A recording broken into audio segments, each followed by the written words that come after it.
Hello सारे बच्चों को, वेलकम टू कॉमर्स अड्डा 24/7। मेरा नाम हर्ष है और आज मैं आपको समझाने वाला हूं स्टाफिंग चैप्टर। स्टाफिंग का चैप्टर जो है वो आपकी बिजनेस स्टडीज की किताबों में चैप्टर नंबर 6 पे आता है, 6 मतलब छठे नंबर पे आता है। और इसके साथ ही साथ स्टाफिंग जो है पार्ट ए में भी है। अब स्टाफिंग के लिए मैं डेडिकेटेडली 2 से 3 वीडियो लाऊंगा। ये वाली जो वीडियो है वहां पे आपको यहां पे आपको मैं समझाने वाला हूं कि क्या इंट्रोडक्शन होगा स्टाफिंग का, या स्टाफिंग की क्या प्रोसेस होगा। फिर अगली क्लास में रिक्रूटमेंट, उसके अगली क्लास में सिलेक्शन, और उससे अगली क्लास में ट्रेनिंग एंड डेवलपमेंट आपको समझाने वाला हूं। तो स्टे ट्यून्ड, कॉमर्स अड्डा से जुड़े रहिए और ये सारी वीडियो का लाभ उठाइए। ठीक है, ये सारी वीडियोस आप ही के लिए हैं, तो बेनिफिट इसका आपको लेना है। पूरा का पूरा आपको चैप्टर यहां पे समझाने वाला हूं। तो चलिए शुरू करते हैं स्टाफिंग के चैप्टर को। और स्टाफिंग जो है ना वो आता है थर्ड लेवल पे फंक्शन ऑफ मैनेजमेंट में। सबसे पहले हमने सीखा प्लानिंग, दूसरे नंबर पे हमने सीखा ऑर्गेनाइजिंग, और तीसरे नंबर पे हमने सीखा स्टाफिंग। इन सबके वन शॉट भी पड़े हुए हैं लाइन से, तो वन शॉट वाली प्लेलिस्ट में जाके मेरे वन शॉट भी आप देख सकते हो अगर आपको 1 से 1.5 घंटे में पूरा का पूरा टॉपिक रिवाइज करना है। ठीक है, स्टाफिंग जो है वो थर्ड फंक्शन ऑफ मैनेजमेंट है। बेसिकली स्टाफिंग में करते क्या है, हम स्टाफिंग में लोगों को लेके आते हैं अपनी ऑर्गेनाइजेशन में। तो स्टाफिंग इज ऑल अबाउट कैसे हम अच्छे लोगों को ऑर्गेनाइजेशन में लेके आते हैं। अब अच्छे लोगों को लेके आने का क्या मतलब है, काबिल लोगों को, कॉम्पिटेंट लोगों को। जो लोग ज्यादा कॉम्पिटेंट होते हैं उनको कुछ इंपॉर्टेंट पोस्ट दी जाती हैं, जो लोग थोड़े कम काबिल या थोड़े कम कॉम्पिटेंट होते हैं उनको थोड़ी कम इंपॉर्टेंट पोस्ट दी जाती है। Staffing is all about selection of the best person, the right person at the right job at the right time. यानी कि सही इंसान को सही जॉब पे लेके आना और सही समय पे लेके आना, इसे हम लोग कहते हैं स्टाफिंग। समझ में आ गया होगा।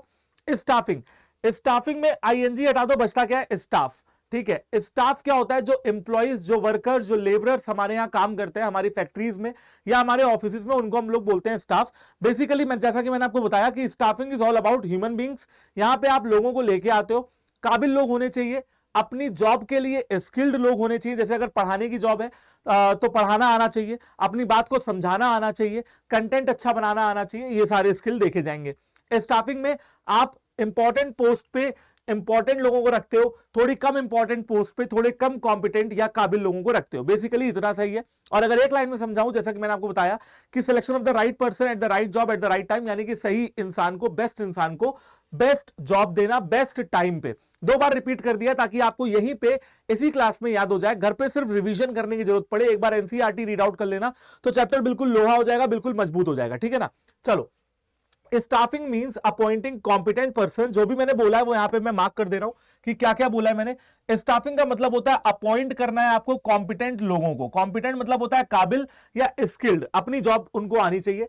According to the importance of the post, जैसी पोस्ट की इंपॉर्टेंस है वैसे ही आप कॉम्पिटेंट लोगों को लाओगे। इसका मतलब है कि ज्यादा कैपेबल लोगों को, इसका मतलब कि ज्यादा काबिल लोगों को, कैपेबल मतलब हो जाता है काबिल या कॉम्पिटेंट, तो ज्यादा काबिल लोगों को आप इंपॉर्टेंट पोस्ट दोगे। ठीक है, और अगर थोड़े कंपैरेटिवली लेस कॉम्पिटेंट लोग हैं या थोड़े कम काबिल लोग हैं, काबिल वो भी हैं लेकिन इस वाले से थोड़े कम काबिल है, तो उनको आप लेस इंपॉर्टेंट पोस्ट दोगे। भैया जो ज्यादा काबिल है उसको सबसे अच्छी पोस्ट, जो थोड़ा कम काबिल है उसको थोड़ी कम अच्छी पोस्ट दी जाएगी। खराब नहीं, थोड़ी कम अच्छी बोला मैंने, कम अच्छी और खराब में फर्क है।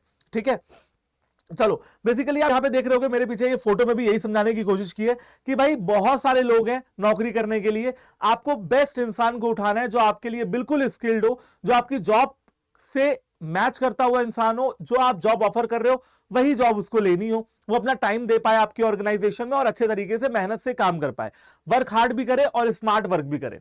ठीक है, चलो अब हम बात करने वाले हैं स्टाफिंग के क्या फीचर्स होते हैं, क्या कैरेक्टरिस्टिक्स होती है। जैसा कि मैं आपको बता चुका हूं कि फीचर्स मतलब होती है खूबियां। तो यार सबसे पहला फीचर क्या है, आप बताओ, क्या प्लानिंग इंसानों की बात करता है, क्या ऑर्गेनाइजिंग इंसानों की बात करता है, क्या डायरेक्टिंग इंसानों की बात करता है। डायरेक्टिंग मतलब कहीं ना कहीं कहा जाएगा कि हाँ भाई डायरेक्टिंग जो है वो इंसानों की बात करता है। कैसे करता है, क्योंकि डायरेक्टिंग में हम मोटिवेशन करते हैं, सुपरविजन करते हैं, अपनी बात को समझाते हैं कम्युनिकेशन में। स्टाफिंग वो पहला फंक्शन ऑफ मैनेजमेंट है जहां पे आप इंसानों की बात कर रहे हो। Staffing is all about human beings, यानी कि इंसानियत भी यहां पे आएगी, सोशल ऑब्जेक्टिव भी यहां पे आएगा, सोशल रिस्पॉन्सिबिलिटी भी यहां पे आएगा। कैसे आएगा, क्योंकि बेटा स्टाफिंग का काम क्या है, लोगों को नौकरियां देना। और याद करिए कि आपने जब मुझसे पढ़ रहे थे nature and significance of management, नहीं पढ़ा है तो वो वीडियोस ऑलरेडी अपलोडेड है, प्लेलिस्ट में जाके मिल जाएंगी, वन शॉट भी मिल जाएगा। वहां पे मैंने आपको बताया था ऑब्जेक्टिव 3 तरीके के होते हैं, पर्सनल ऑब्जेक्टिव, सोशल ऑब्जेक्टिव और ऑर्गेनाइजेशनल ऑब्जेक्टिव।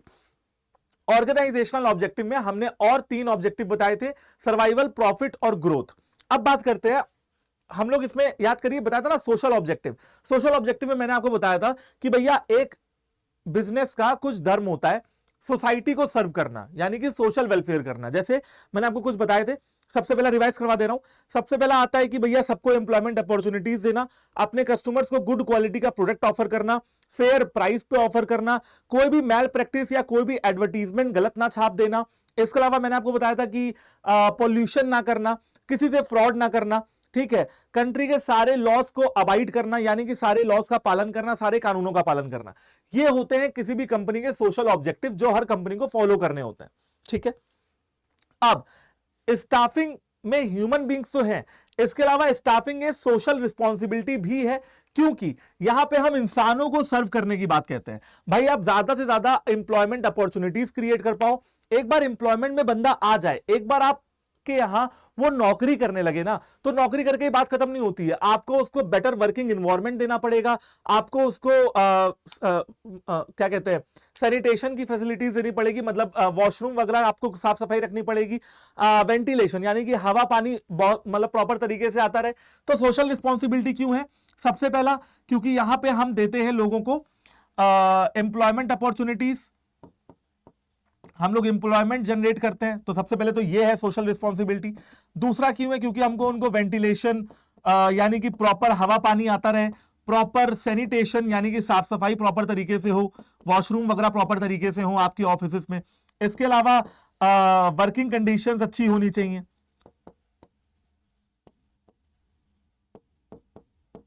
वर्किंग कंडीशंस बढ़िया होनी चाहिए।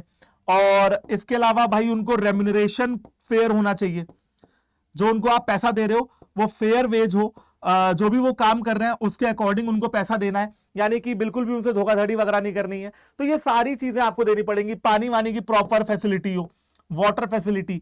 इसके अलावा आप उनको रेस्ट भी दीजिए, रेस्ट इंटरवल, ठीक है। और रेस्ट इंटरवल हम लोगों ने फटीग स्टडी में भी पढ़ा था, ठीक है, कि भैया फटीग स्टडी में देखते हैं कि एक प्रॉपर काम को करने के लिए कितना ब्रेक या कितने रेस्ट चाहिए अपने एम्प्लॉय को। तो ये सारी चीजें क्योंकि एम्प्लॉयमेंट से रिलेटेड है, स्टाफिंग से रिलेटेड है, इसीलिए स्टाफिंग एक सोशल रिस्पॉन्सिबिलिटी भी है। उसके अलावा पहले स्टाफिंग को सेपरेट मैनेजरियल फंक्शन नहीं माना जाता था, आज माना जाता है। पहले के जमाने में क्या होता था, भैया नौकरी दे दो, बाकी वो अपना संभाल लेगा, पैसा देते रहो, सैलरी देते रहो बस। लेकिन आज की डेट में स्टाफिंग उससे बहुत ज्यादा है। आज की डेट में स्टाफिंग में ह्यूमन रिसोर्स मैनेजमेंट भी है, जहां पे आपको ट्रेनिंग भी देनी है, डेवलपमेंट भी देना है, उनको प्रमोशन लेने के अपॉर्चुनिटीज भी देने हैं, पढ़ने का मौका भी देना है, एजुकेशन भी है। तो ये सारी चीजें क्योंकि अब स्टाफिंग में आ चुकी हैं, तो इसलिए स्टाफिंग को एक सेपरेट मैनेजरियल फंक्शन बना दिया गया है। एक बात और, ये जितनी भी मैंने वर्ड्स का नाम लिया ना, training, development, education, of the job training, on the job training, ये सब कुछ इसी चैप्टर में पढ़ने के लिए मिलेगा, आपको आगे की वीडियोस देखनी पड़ेंगी, ठीक है। तो इसलिए कहा जा रहा है कि स्टाफिंग एक सेपरेट मैनेजरियल फंक्शन बना दिया गया। स्टाफिंग नहीं होगी तो जितना भी प्लान बना लो बेकार है। अगर अच्छे लोग नहीं है आपके यहां काम करने के लिए, तो डिपार्टमेंट में रहेगा कौन? क्या सारा काम मशीनों से करवा लोगे? क्या लिखा पढ़ी का काम भी मशीन कर देगी? ठीक है, प्रोडक्शन का काम मशीन कर सकती है, लेकिन मशीन को चलाने वाले भी तो लोग चाहिए ना, और उनको चलाने के लिए उनको ट्रेनिंग की जरूरत है। कुल मिला के कहानी यह है, प्लान बना लो, ऑर्गेनाइजिंग कर लो, कुछ भी कर लो, स्टाफिंग सब में इंपॉर्टेंट है। क्योंकि अगर अच्छे लोग नहीं रहेंगे ऑर्गेनाइजेशन में काम करने के लिए, तो फिर प्लानिंग ऑर्गेनाइजिंग का भी कोई फायदा है नहीं कुल मिला के। तो ये एसेंशियल एलिमेंट है। उसके अलावा प्लानिंग के स्टाफिंग के ऊपर इंटरनल और एक्सटर्नल इन्वायरमेंट का भी बहुत फर्क पड़ता है बच्चों। जैसे कि मैं आपको बताता हूं, इंटरनल इन्वायरमेंट याद करिए, मैंने आपको कहां पढ़ाया था? मैंने आपको ये सारी चीजें बिजनेस इन्वायरमेंट में पढ़ाई हैं, तो शॉर्ट में लिख दे रहा हूं। बिजनेस इन्वायरमेंट में हमने 2 तरीके के इन्वायरमेंट पढ़े थे। एक हमने पढ़ा था इंटरनल इन्वायरमेंट और एक हमने पढ़ा था एक्सटर्नल इन्वायरमेंट। एक्सटर्नल में 2 तरीके की चीजें अपन ने पढ़ी थी, एक था आपका माइक्रो इन्वायरमेंट और एक था आपका मैक्रो इन्वायरमेंट, राइट? ये सारी चीजें अपन ने पढ़ी थी ना। इंटरनल में आते हैं वैल्यू सिस्टम, लेबर यूनियन, ठीक है, ट्रेड यूनियंस, इसके अलावा आपके रिसोर्सेज कितने हैं, टेक्नोलॉजिकल कैपेबिलिटीज कितनी है आपके पास, ये सारी चीजें इंटरनल इन्वायरमेंट में आती हैं। और इंटरनल इन्वायरमेंट पे कंपनी का कंट्रोल होता है, लेकिन एक्सटर्नल इन्वायरमेंट पे कंपनी का कोई कंट्रोल नहीं होता है। माइक्रो में आते हैं कस्टमर, सप्लायर्स, कॉम्पिटिटर्स, और मैक्रो में आते हैं आपके पॉलिटिकल, लीगल, इकोनॉमिकल, टेक्नोलॉजिकल और सोशल इन्वायरमेंट। ये सारी चीजें मैंने आपको रिवाइज करवा दी है, देख रहे हैं? तो भैया जितना आगे का पढ़ते जाओ ना भैया, उतना पीछे का रिवाइज भी करते जाओ। और बिजनेस स्टडीज को अगर कनेक्ट करके पढ़ोगे तो मजा ही आ जाएगी। जैसे मैंने अभी इसी में आपको पूरा बता दिया कि भैया सोशल रिस्पॉन्सिबिलिटी, लोगों से रिलेटेड क्या है, आपको nature and significance of management का एक पोर्शन भी रिवाइज करवा दिया। एंड यहां पे भी देखिए मैंने आपको बिजनेस इन्वायरमेंट के सारी चीजें रिवाइज करवा दी है, ठीक है? तो याद करो, इंटरनल इन्वायरमेंट में आता है ना ट्रेड यूनियन या लेबर यूनियन। अब एक अज्यूम करो जो लेबर यूनियन आपकी ऑर्गेनाइजेशन में वो आपको सपोर्ट नहीं करती, आए दिन प्रोडक्शन को बंद कर देती है और आए दिन नई डिमांड्स लेके आपके सामने आ जाती है। आप किसी कंपनी के मैनेजमेंट हो, आए दिन लेबर यूनियन आपके प्रोडक्शन को, फैक्ट्री को बंद करती है और आपसे गलत गलत तरीके की मांगे करती है। तो भैया मुझे बताओ, उसका एडवर्स इफेक्ट यानी कि निगेटिव इफेक्ट पड़ेगा कंपनी पे? हाँ जी, बिल्कुल पड़ेगा, बिल्कुल पड़ेगा। इसी वजह से कहा जा रहा है कि इंटरनल इन्वायरमेंट से भी फर्क पड़ता है। और एक्सटर्नल इन्वायरमेंट की अगर एग्जांपल लूं तो सुनो, एक्सटर्नल इन्वायरमेंट का कैसे फर्क पड़ता है। अब ये सुनो यार, देखो अभी आया कोविड-19 का समय चल रहा था। कोविड-19 के समय पे बहुत सारी कंपनियों ने अपने लोगों को निकाल दिया, ले ऑफ कर दिया, एंड ये कह के कि अभी हमारे पास पैसे नहीं है तो हम आपको सैलरी कैसे दें। ठीक है, बात इनकी ठीक है। तो कोविड-19 के समय पे भैया लोगों को निकाल दिया गया बाहर, ठीक है? अब जब लोगों को बाहर निकाला गया, ठीक, तो बहुत सारे लोग अनएम्प्लॉयड हो गए। हाँ, एक बात और है, जब कोविड-19 का दौर खत्म हुआ 2020-2021 में, जब फर्स्ट वेव, सेकेंड वेव के बाद की कहानी, तो अभी भी इंप्लॉयमेंट अपॉर्चुनिटीज वैसी ही हैं इंडिया में जैसे पहले हुआ करती थी। लेकिन फिर भी हम ये कह सकते हैं कि इंटरनल और एक्सटर्नल इन्वायरमेंट का बहुत ज्यादा फर्क पड़ता है हमारी स्टाफिंग पे, ठीक है? Human beings, managerial function, human being से रिलेटेड है, अलग मैनेजरियल फंक्शन है। सारे मैनेजरियल फंक्शन में सबसे ज्यादा इंपॉर्टेंट है सोशल रिस्पॉन्सिबिलिटी के ये कुछ फैक्टर्स मैंने आपको बता दिए, kindly note it down. And internal external environment का फर्क कैसे पड़ता है ये मैंने आपको एग्जांपल्स देके समझा दिया। You can also use this example in your answer sheet. आप कॉपी में लिख के आ सकते हो, पूरे नंबर मिलेंगे। ये सिर्फ बताने वाले एग्जाम्पल नहीं है, लिखने वाले एग्जाम्पल है, ठीक है? चलो नेक्स्ट टॉपिक पे आते हैं, जो कि है स्टाफिंग की क्या इंपॉर्टेंस है। कोई इंपॉर्टेंस है भी या नहीं है? तो बिल्कुल है भैया। सबसे पहले तो काबिल लोगों को ढूंढ के लाना है, ऑर्गेनाइजेशन में काम करवाना है।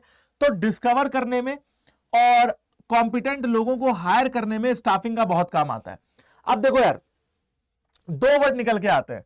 एक तो होता है आपका दो वर्ड क्या है, एक तो आपका हो जाएगा डिस्कवरी, ठीक है, और एक हो जाएगा आपका इन्वेंशन। तो इन्वेंशन और डिस्कवरी में क्या फर्क है? इन्वेंशन और डिस्कवरी में फर्क यह है, इन्वेंशन मतलब होता है किसी नई चीज को बनाना, समथिंग न्यू, ठीक है? लेकिन डिस्कवरी का मतलब है पुरानी चीज को खोज के लाना, ठीक है, पुरानी चीज की खोज। तो भैया इंसान जो है ना, आप उनकी खोज कर रहे हो। जैसे थॉमस एल्वा एडिसन ने बल्ब बनाई, मतलब कि Thomas Alva Edison invented the bulb. लेकिन डिस्कवरी की बात की जाए, अब मैं अचानक से इंग्लिश में आ गया हूं क्योंकि दोनों वर्ड्स का मतलब आपको बता दे रहा हूं, ठीक है? और डिस्कवरी, वास्को दा गामा डिस्कवर्ड इंडिया, ठीक है ना? उन्होंने इंडिया की खोज की। इंडिया पहले से था, बल्ब पहले से नहीं थी।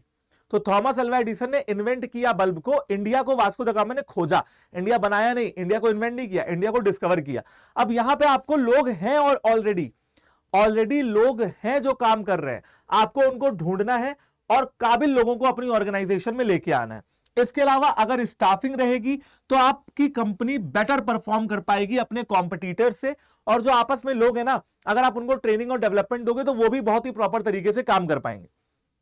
इसके अलावा स्टाफिंग बहुत हेल्पफुल है कंपनी की सर्वाइवल और ग्रोथ के लिए। लोग होंगे तो काम करेंगे, कंपनी में लोग काम करेंगे तो ही प्रोडक्शन होगा, सर्वाइव भी करेगी कंपनी और कंपनी हमारी ग्रो भी करेगी।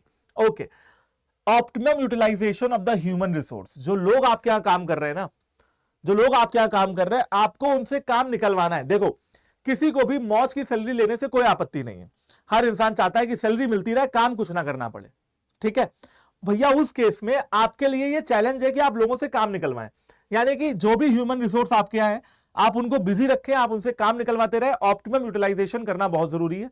और इसके अलावा अगर आप स्टाफिंग करोगे, अगर आप ट्रेनिंग दोगे, डेवलपमेंट दोगे, तो आपकी ऑर्गेनाइजेशन में लोग सेटिस्फाइड फील करेंगे और एम्प्लॉयज का मोरल यानी कि मोटिवेशन भी उनकी बनी रहेगी। अब ये वर्ड आपने शायद पहले भी सुना होगा, ये वर्ड आता है प्रिंसिपल ऑफ मैनेजमेंट में।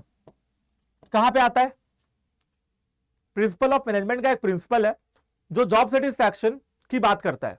मैं बताता हूं आपको, स्टेबिलिटी ऑफ पर्सनल।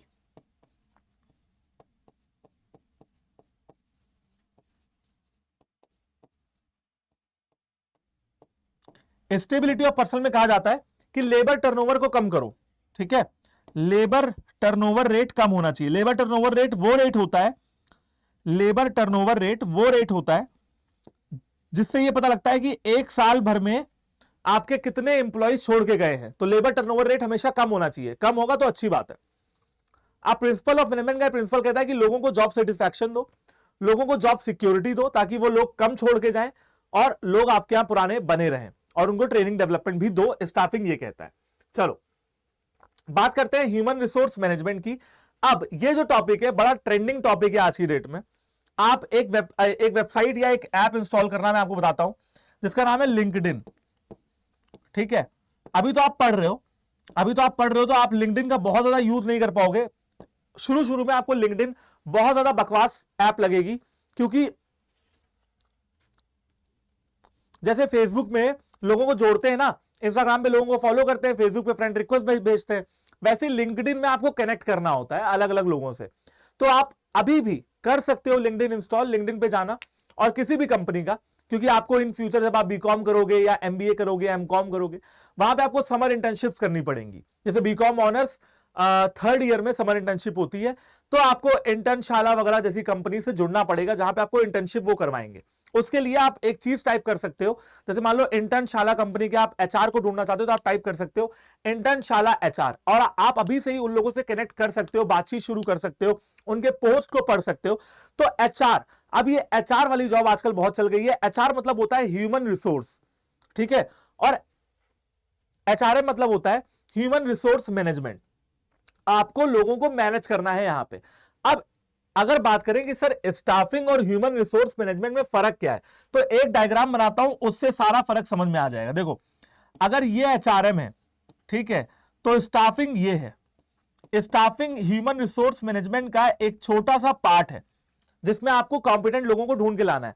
एचआरएम थोड़ा सा वाइड स्कोप है, एचआरएम में बहुत सारी चीजें इंक्लूड होती हैं। क्या क्या इंक्लूड होती है मैं आपको बताने वाला हूं, ठीक है। एचआरएम में देखो मैनेजमेंट तो जुड़ ही गया है कि आपको मैनेज किसको करना है, आपको ह्यूमन रिसोर्स को मैनेज करना है, ठीक है। चलो, human resource management is the strategic approach. Human resource management क्या है? एक बहुत ही ज्यादा स्ट्रेटेजिक अप्रोच है जहां पे प्रॉपर स्ट्रेटेजी बना के क्या करते हो, सपोर्ट करते हो अपने एम्प्लॉयज को और उनको नर्चर करते हो। देखो, स्टाफिंग का काम है लोगों को लेके आना, और एचआरएम का काम है उनको नर्चर। नर्चर मतलब होता है पाल पोस के बड़ा करना। पालना पोसना मतलब ऐसा नहीं कि आपको जैसे आपके माँ बाप ने आपको पाल पोस के बड़ा किया, वैसा नहीं, मतलब उनकी केयर करना, ठीक है, उनकी केयर करना, प्रॉपर उनको वर्किंग इन्वायरमेंट वगैरह देना और अपने एम्प्लॉयज को सपोर्ट करना और एक पॉजिटिव वर्कप्लेस इन्वायरमेंट क्रिएट करना। आप चाहें तो इन सारे कीवर्ड्स का इस्तेमाल कर सकते हैं अपने क्वेश्चन पेपर में, अपनी आंसर शीट में, तो please note it down. Human resource management क्या है? एक स्ट्रेटेजिक अप्रोच है नर्चर करने का और सपोर्ट करने का अपने एम्प्लॉयज को और एक पॉजिटिव वर्कप्लेस एनवायरनमेंट देने का।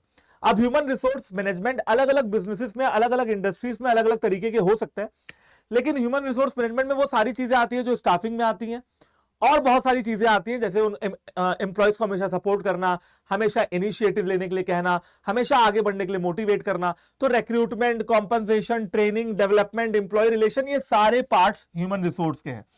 आई am underlining all these kinds of keywords, और आप लोग इसको नोट करके आंसर कॉपी में भी यूज कर सकते हो, ठीक है। तो ये हो गया ह्यूमन रिसोर्स मैनेजमेंट। बात करते हैं evolution of human resource management की, कि क्या इवोल्यूशन रहा है ह्यूमन रिसोर्स मैनेजमेंट का। सबसे पहला जो इवोल्यूशन की बात करें तो सबसे पहला आता है लेबर वेलफेयर स्टेज। अब देखो यार, आज से अगर 200-300 साल पहले की बात करो तो बिजनेसेस बहुत छोटे छोटे से होते थे और ज्यादा लोग एक ही जगह पे काम नहीं कर रहे होते थे, तो वहां पे ऐसा कोई ह्यूमन रिसोर्स को मैनेज करने की जरूरत महसूस नहीं हुई। लेकिन उस जमाने में होते थे ट्रेड यूनियन। ट्रेड यूनियन का मतलब है जो आज भी होते हैं, ठीक है। ट्रेड यूनियन का मतलब यह है कि भैया जो भी लोग आपके एक प्रॉपर मार्केट प्लेस में ट्रेड कर रहे हैं, उनका अपना एक यूनियन है, उनका अपना एक संगठन है जिसमें वो सबको फैसिलिटेट करते हैं, सारे लोगों की नीड्स का ध्यान रखते हैं। तो पहले हुई ट्रेड यूनियन आए और एक ऐसे इंसान की जरूरत पड़ने लगी जो मीडिएटर बन जाए एम्प्लॉयर और एम्प्लॉयज के बीच में। देखो, अब एक एम्प्लॉयर है और उसके अंदर है एक एम्प्लॉयर है और उसके अंदर काम करते हैं 10 लोग, तो वो मैनेज कर लेगा। लेकिन जहां पे 50 या 100 लोग काम करते हैं उसके अंदर पे, तो वो मैनेज नहीं कर पाएगा। फिर उसको जरूरत पड़ेगी ह्यूमन रिसोर्स मैनेजर की। ठीक है, तो पहले वो ट्रेड यूनियन वगैरह सेलेक्ट कर लेते थे और एक यूनियन का लीडर बना देते थे जो एम्प्लॉयर एम्प्लॉयज के बीच में बात करवाता था। फिर आगे आपका पर्सनल मैनेजमेंट स्टेज। भैया पर्सनल मैनेजमेंट के स्टेज में क्या हुआ, यहां पे बिजनेस एक्सपैंड होने लगे और बहुत ही जल्द एक ही छत के नीचे लोगों को काम मिलने लगा। हजार लोग, 10,000 लोग, 20,000 लोग एक ही छत के नीचे काम करने लगे। आज की डेट में अगर मैं सबसे बड़े एम्प्लॉयर्स की बात करूं इंडिया में, तो railway, Wipro, Infosys, Indian army, ऐसे बहुत सारे ऑर्गेनाइजेशन हैं जो आज की डेट में एक ही छत के नीचे लाखों लोगों को एम्प्लॉयमेंट देते हैं। अब जरूरत महसूस हुई पर्सनल मैनेजमेंट की, यानी कि हर इंसान को मैनेज किया जाए। और जैसे जैसे बिजनेस आगे बढ़े तो एक फैक्ट्री सिस्टम बिजनेसेस में आया। ठीक है, फैक्ट्री सिस्टम जहां पे बहुत सारे लोग एक ही छत के नीचे काम कर रहे थे। उसका रिजल्ट ये रहा कि एक ऐसे इंसान की जरूरत महसूस हुई जो क्या करेगा, एम्प्लॉइज को ढूंढ के भी लाएगा, उनको मैनेज भी करेगा, उनकी शिकायतों को दूर भी करेगा, उनकी कंप्लेंट्स भी सुनेगा। एक ऐसे एम्प्लॉय की जरूरत हमको क्या हुई, महसूस हुई। फिर आता है आपका HRM stage. HRM stage last stage है जहां पे अब ये आज के जमाने की यानी कि 21st सेंचुरी, यानी कि 21st सेंचुरी की आज की डिमांड्स को केटर करता है। ठीक है, डिमांड्स को क्या करता है, केटर करता है आपका एचआरएम स्टेज, जहां पे ह्यूमन रिसोर्स मैनेजमेंट, एचआरडी भी बोलते हैं, ह्यूमन रिसोर्स डेवलपमेंट। आपने एक मिनिस्ट्री का नाम सुना होगा जिसकी आई गेस अभी तक जो मंत्री हैं वो है स्मृति ईरानी जी, और उस मिनिस्ट्री का नाम है एमएचआरडी। ठीक है, ministry of human resource development. ठीक है, तो ह्यूमन रिसोर्स यानी कि इंडिया में जो भी जॉब अपॉर्चुनिटीज क्रिएट होती हैं, जो आपका यूजीसी है, जो आपका एनटीए है, जो सीयूटी का पेपर कंडक्ट कराता है, जो आपका सीबीएसई बोर्ड है, वो सब कहीं ना कहीं अगर आप प्रॉपर तरीके से देखेंगे तो आपके एमएचआरडी के अंदर ही आते हैं। यही लोग रेगुलेट करते हैं आपके जितने भी कॉम्पिटेटिव पेपर्स हैं, जितनी भी एजुकेशनल फैसिलिटीज है ऑल ओवर द इंडिया। तो ये बात करते हैं ह्यूमन रिसोर्स डेवलपमेंट की। अब बात करते हैं जैसे जैसे भैया बिजनेस आगे बढ़ने लगा, एक्सपैंड करने लगा, वैसे वैसे टेक्नोलॉजी भी बहुत जल्दी चेंज हो गई। आज आप इतने बड़े बड़े फोन चला रहे हैं, आज से 10 साल पहले इतने बड़े बड़े फोन हुआ करते थे कीपैड वाले, ABCDEF ऐसे करके। आपको अगर F टाइप करना तो 3 बार क्लिक करना पड़ेगा। आज की डेट में टच वाले फोन आ गए, टेक्नोलॉजी बहुत जल्दी जल्दी बदल रही है।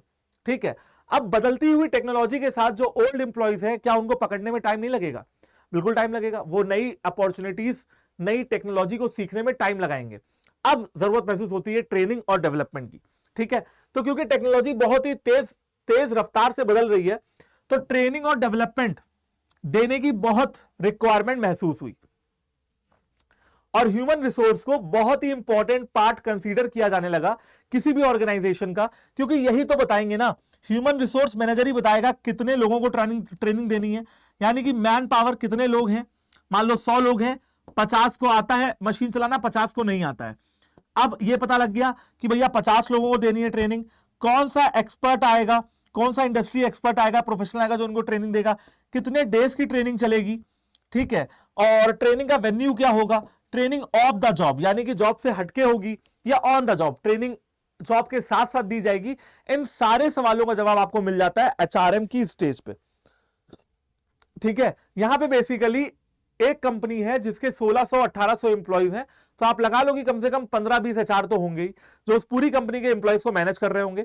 आई होप बच्चों की आप लोग को ये इंट्रोडक्शन की क्लास बहुत अच्छी लगी होगी, क्योंकि यहां पे हम लोगों ने क्या पढ़ लिया है, हम लोगों ने स्टाफिंग का मतलब पढ़ लिया है, स्टाफिंग के कैरेक्टरिस्टिक्स, इंपॉर्टेंस और एचआरएम स्टेज तक कंप्लीट हो गया। अब नेक्स्ट जो टॉपिक है हमारा वो आने वाला है आपका स्टाफिंग की प्रोसेस, फिर recruitment, development, training and development और सिलेक्शन भी पढ़ने वाले हैं। तो आई गेस कि आपको सारी चीजें समझ में आ गई हैं। टोटल 5 पार्ट्स आएंगे। आगे के पार्ट्स के लिए स्टे ट्यून्ड विद कॉमर्स अड्डा 24/7। तब तक के लिए जय हिंद।